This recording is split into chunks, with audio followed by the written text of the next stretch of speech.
حضرت آسیہ سلام اللہ علیہا فرعون کی زوجہ تھی. کوئی باہر نکل کر سوسائٹی میں دیکھیں، جب تک سوسائٹی میں ان کا بڑا مقام تھا تو رنگ اور تھا. جب تک وہ فرعون کی بیوی تھی ملکہ کہلاتی. ایک ابرو کا اشارہ کرتی تھی تو 20-20 کنیزائیں خادمائیں ان کے سامنے کھڑی ہوتی تھی. درجنوں نوکرانیاں ان کے آگے اپنی گردنیں جھکاتی تھی. جب تک جناب آسیہ ملکہ تھی ان کا رنگ ڈھنگ اور تھا، لیکن جب تک ان کا ذکر قرآن میں نہیں تھا، تب تک ان کے تذکرے آسمانوں میں نہیں تھے، جب تک ان کا انتظار ہوئے نہیں کر رہی تھی. لیکن وہی جناب آسیہ جب کلمہ پڑھ گئی، حضرت موسیٰ پہ ایمان لے آئی. فرعون نے چھین لیا ان سے وہ عہدہ، لیکن جب کلمہ پڑھا تو فرعون نے ان کے گھر والوں کو بلا کے کہا اسے سمجھاؤ، اتنا بڑا عہدہ چھوڑ کے یہ کیا کرنے جا رہی ہے. گھر والوں نے آ کے سمجھایا تو وہ کہنے لگی مجھے تو سمجھ ہی آ جائیے، وہ جو مقام کو یہ مقام کہہ رہا ہے وہ مقام نہیں، وہ تو دھوکہ ہے. جس کو یہ مرتبہ کہہ رہا ہے وہ تو ایک دھوکہ ہے، فریب ہے کہ مجھے ملکہ بنا دیا گیا. میں قیمتی چیز تھی چھپانے کی اور مجھے ملکہ بنا کے اس نے دنیا کو بدلا دیا، وہ دھوکہ ہے. گھر والوں نے سمجھایا پر جناب آسیہ نہیں مانی. پھر فرعون نے کہا تو نے ساری زندگی آسانیوں میں گزاری ہے، میں تیری آسانیاں چھین لوں گا. تو آپ فرمانے لگی جب میں نے کلمہ پڑھا تھا نا، میں نے یہ ساری باتیں پہلے سوچ لی تھی، تو چھین لے جو چھیننا ہے. سارا کچھ چھین گیا. پھر وہ ملکہ جو اشارہ کرتی تھی تو ہزاروں لاکھوں لوگ حکم ماننے کو تیار ہوتے تھے. پھر اسی ملکہ کو بالوں سے پکڑ کر گھسیٹا گیا. پھر اسی ملکہ کو تھپڑ مارے گئے. پھر اسی ملکہ کو دیوار کے ساتھ کھڑا کر کے ہاتھوں میں موٹی موٹی میخیں کیل ٹھونک دیے گئے. پھر فرعون نے ان کے وجود پر تلوار کے زخم لگا کر مرچیں ڈالی. رات کا وقت تھا، بندی ہوئی ہے جناب آسیہ. حضرت موسیٰ کلیم ملنے آئے، کہنے لگے بی بی تیرا اس وقت خیال کیا ہے؟ سوسائٹی میں مقام تو بڑا تھا اور آج تو تقویٰ پرہیزگاری کی منزل ہے، بظاہر تکلیف میں ہے، کیا محسوس کرتی ہے؟ جناب آسیہ کہنے لگی موسیٰ مجھ سے نہ پوچھئے، یہ بتلائیے میرا رب مجھ سے راضی ہے کہ ناراض ہے؟ یہ بتائیے وہ مجھ سے راضی ہے کہ ناراض ہے؟ اس کا میرے بارے میں کیا، میرے بارے میں ارادہ قدرت کیا ہے؟ تو جناب موسیٰ کہنے لگے رب کریم نے تیرے لیے جنت میں مکان بنا دیا ہے، جنت میں تیرے لیے محل تعمیر ہو گیا، تیرا عالی شان مرتبہ جنت میں بن گیا. ایک مقام سوسائٹی میں ہے، لیکن حضرت عائشہ نے سوسائٹی والا مقام قبول نہیں کیا. سوسائٹی والا مقام نہیں قبول کیا، وہ والا مقام قبول کیا ہے جو اللہ کی بارگاہ میں ہے اور اللہ کے کلیم کی بارگاہ میں ہے. نبی پاک صلی اللہ علیہ وسلم کی زوجہ حضرت سیدہ طیبہ طاہرہ سیدہ خدیجہ الکبریٰ رضی اللہ تعالیٰ عنہ کا وصال ہونے لگا تو محبوب نے فرمایا خدیجہ تو جنت میں جائے تو میری بیوی کو میرا سلام کہنا. حضور آپ کی بیوی کون سی؟ فرمایا جنت میں اللہ کریم میرا نکاح جناب آسیہ کے ساتھ فرمائے گا. اللہ انہیں سوسائٹی میں جو مقام تھا وہ تو عام تھا نا، رب انہیں مقام دے گا. کون سا؟ کہ اللہ انہیں اپنے محبوب کی زوجہ بنا کے پوری امت مسلمہ کی ماں بنا دے. کل ہمارے جو حکمران ہیں انہوں نے اس کا نام فارم ہاؤس رکھا ہوا ہے، میرا فارم ہاؤس. اور پرانے زمانے میں لوگ ڈیرا کہتے تھے، تو اس نے بھی اس طرح کا فارم ہاؤس بنایا ہوا تھا. وہاں پہ حضرت موسیٰ علیہ السلام تیرتے ہوئے تابوت کے اندر صندوق کے اندر جا رہے ہیں. فرعون اور ان کی بیوی حضرت آسیہ بے اولاد تھیں، بڑی تڑپ تھی بیٹے کی، وہ بھی وہاں کھڑی تھی. صندوق تیرتا ہوا آیا تو فرعون نے کہا کہ جاؤ پکڑ کے لاؤ دیکھو کیا ہے. جب وہ لے کے آئے نا تو آپ کی ہمشیرہ جو نگرانی کر رہی تھی پریشان ہو گئی کہ یہ تو اس کے ہاتھ لگ گئے، یہ تو اب مار ڈالے گا. لیکن جب خوبصورت اور چمکتا ہوا بچہ دیکھا تو بی بی آسیہ کہنے لگی یہ بنی اسرائیل کا ہے ہی نہیں، یہ تو پتہ نہیں کہاں سے بہتا ہوا یہاں آ گیا. تم ایسے ہی چھوڑ، یہ پتہ نہیں کہاں سے رکھ نہ لیں، رکھ نہ لیں.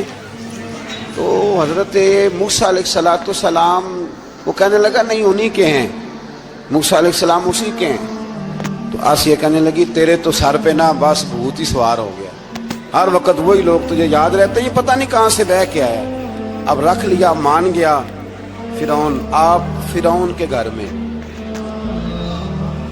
جو اس لیے بچے مروا رہا تھا کہ میری سلطنت حضرت موسیٰ پیدا نہ ہو جائیں، تو اسی کے گھر میں پرورش پانے لگے، اسی کے گھر میں. اب عورتیں منگائیں گئی دودھ پلانے کے لیے، تو حضرت موسیٰ علیہ السلام کسی بیوی کا دودھ نہیں پیتے، تو آپ کی ہمشیرہ نہ وہیں دائیں بائیں گھومتی رہتی.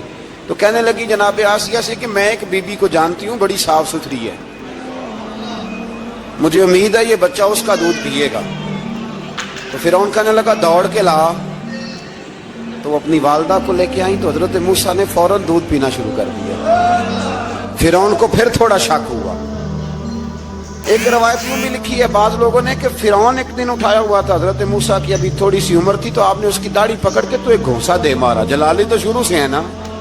تو کہنے لگا آسیہ تو مان نہ مان، یہ بچہ وہی ہے. تو حضرت بی بی آسیہ کہنے لگی کہ تجھے غلط فہمی ہے، یہ وہ نہیں ہے۔ اس نے کہا دیکھو نا، یہ تو اٹھاتی ہے تو پیار کرتا ہے، اور میرے جب قریب آتا ہے تو اس کے لب و لہجے میں تلخی محسوس کرتا ہوں۔ اس نے کہا بچوں کو کیا پتا۔ خیر، ایک طرف اس نے کھانے پینے کی چیزیں رکھ دی، ایک طرف انگارے رکھ دیے۔ وہ بھی حضرت آسیہ کہتی ہیں کہ تجھے سمجھ آئے بچے بچے ہوتے ہیں۔ حضرت موسیٰ بچے تو تھے، پر تھے تو اللہ کے نبی نا، اللہ کے نبی تھے۔ جب اس نے کہا نا یہ بچے ہیں، تو حضرت موسیٰ علیہ السلام بجائے انگاروں کی طرف جانے کے، نبی تھے، وہ سیدھے کھانے پینے والی چیزوں کی طرف بڑھنے لگے۔ فرعون کہنے لگا آپ بتا۔ اللہ تعالیٰ نے حضرت جبریل کو بھیجا، انہوں نے کہا ادھر نہیں جانا، آپ ادھر جائیے۔ تو آپ آگ کی طرف گئے اور ایک کوئلہ اٹھا کے زبان پہ رکھ لیا۔ تو آسیہ کہنے لگی سمجھ آئی، بچے کو کیا پتا کدھر جانا ہے کدھر نہیں جانا۔ اگر وہ اتنا ہی خیال ہوتا، وہی بچہ ہوتا تو آگ۔ اور بعد مفسرین نے لکھا ہے یہ جو حضرت موسیٰ دعا مانگتے تھے نا، رب اشرح لی صدری ویسر لی امری، یہ وہ آگ کا انگارہ جب کوئلہ منہ میں رکھا تھا نا، تو اس کی وجہ سے زبان میں کچھ لکنت آ گئی۔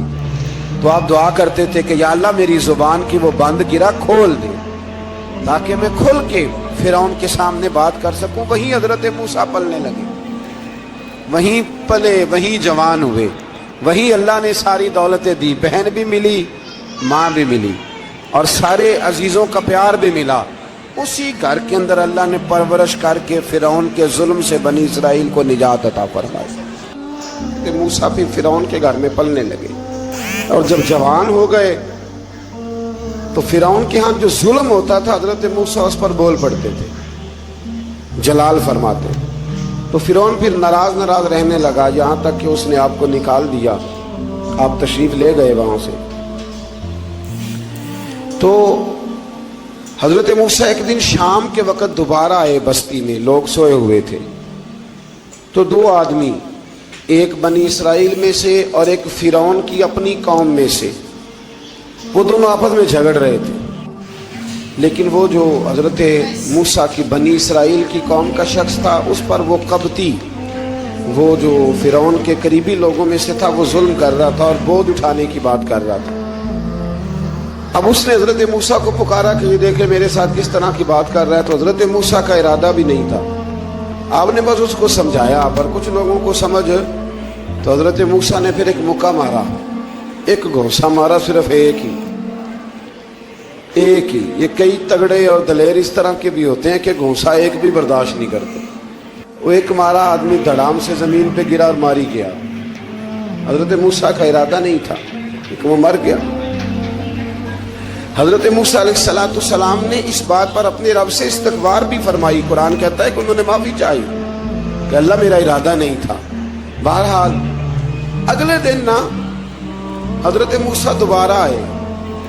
وہ سنا کرتے تھے نا ہم کہ بیوقوف دوست سے عقل مند دشمن بہتر ہوتا ہے۔ وہ کم از کم دشمنی تو عقل مندی سے کرتا ہے نا، لیکن جو بیوقوف دوست ہو بیوقوفی۔ حضرت موسیٰ دوبارہ آئے تو وہ بنی اسرائیلی اگلے دن کسی اور سے جھگڑا کر رہا تھا۔ پھر اس نے مدد کے لیے پکارا تو حضرت موسیٰ کہنے لگے مجھے لگتا یہ ہے کہ تیری عادت ہے، تو خود بڑا جھگڑالو ہے، تو نے روز نیا جھگڑا شروع کیا ہوتا ہے۔ حضرت موسیٰ جب اس کی طرف بڑھے نہ ڈانٹنے کے لیے تو اس نے شور کرنا شروع کر دیا، کہنے لگتا ہے جس طرح آپ نے اسے کل قتل کیا تھا مجھے بھی قتل ہی کریں گے۔ یہ انسانوں کا مزاج ہے کہ آپ جب تک کسی کے طبیعت کے مطابق چلیں گے وہ راضی رہتا ہے، اور ذرا آپ اس کی طبیعت سے ہٹتے ہیں تو وہ شور کرتا ہے۔ اس نے کہا جی آپ مجھے بھی لگتا ہے ماریں گے۔ حضرت موسیٰ کلیم اللہ علیہ نبینا علیہ السلام کے بارے میں جب اس نے شور کیا تو بات پھر فرعون کے دربار تک گئی۔ وہ تو پہلے ہی بہانہ تلاش کر رہا تھا۔ اس نے کہا ڈھونڈو پکڑو اور معاذ اللہ شہید کریں گے۔ کسی نے آ کے خبر دی کہ آپ جہاں سے ہجرت کر جائیں، اس لیے کہ آپ کے لیے یہاں حالات درست، اور بھائی یہ چھوڑ دیا کریں بات کہ فلاں آدمی کے حق میں فلاں جگہ حالات کیسے خراب ہوئے، تو نبی کریم علیہ السلام مکہ چھوڑ کے کیوں آئے؟ حضرت موسیٰ علیہ السلام نے ہجرت کیوں فرمائی؟ یہ ایک ایسی عجیب بحث ہے جس کو لوگ بلا وجہ چھوڑ دیتے، بلا وجہ چھیڑ دیتے ہیں۔ اور بالخصوص ایک خاتون نے ایک دفعہ مجھے پیغام دیا تو میں بڑی اس کی بات سن کے مجھے عجیب لگا۔ وہ کہنے لگی کہ دوسری جگہ میری شادی ہوئی ہے، مجھے طلاق ہو گئی تھی، تو مجھے ایک تانا روز سننے کو ملتا ہے تو اتنی اچھی ہوتی تو وہاں نہ رہ لیتی۔